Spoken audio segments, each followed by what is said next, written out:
ശരിക്കും മലയാളിയുടെ ഒരു വികാരമാണ് പൊറോട്ട എന്ന് പറയുന്നത്. പക്ഷെ നമ്മൾ പൊറോട്ട എങ്ങനെ കഴിക്കുന്നു എന്നുള്ളതാണ്. പൊറോട്ടയുടെ ഏറ്റവും പ്രശ്നമായിട്ട് നമ്മൾ പറയുന്നത് സിനിമ പോസ്റ്റർ ഒട്ടിക്കാൻ വേണ്ടിയിട്ടാണ്. അതിൻ്റെ അകത്ത് ഫൈബർ ഇല്ല, ഇതാണ് നമ്മൾ മെയിനായിട്ട് ഇതിൻ്റെ അകത്ത് പറയുന്നത്.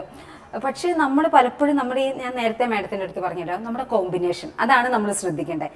ഒരിക്കലും നമ്മൾ ഈ പൊറോട്ടയും വെജിറ്റബിൾ കറിയും കൂടെ കഴിക്കില്ല. നമ്മുടെ കോമ്പിനേഷൻ പൊറോട്ടയും ബീഫും അല്ലെങ്കിൽ പൊറോട്ടയും ചിക്കനും ആയിരിക്കും. ഇപ്പൊ ഈ രണ്ടിൻ്റെ അകത്തും ഫൈബർ ഇല്ല, അതാണ് അവിടെ സംഭവിക്കുന്ന പ്രശ്നം. അപ്പൊ നമുക്ക് കഴിക്കാം, പൊറോട്ട കഴിക്കാം, വല്ലപ്പോഴും, ഫ്രീക്വന്റ് ആക്കണ്ട, ഡെയിലി ആക്കണ്ട, വല്ലപ്പോഴും കഴിക്കാം. പിന്നെ അതോടൊപ്പം നമ്മൾ അതിൻ്റെ കോമ്പിനേഷൻ ശ്രദ്ധിക്കണം. പൊറോട്ടയ്ക്കകത്ത് വളരെയധികം ഓയിലുണ്ട്, നല്ല രീതിയിൽ ഓയിലുണ്ട്.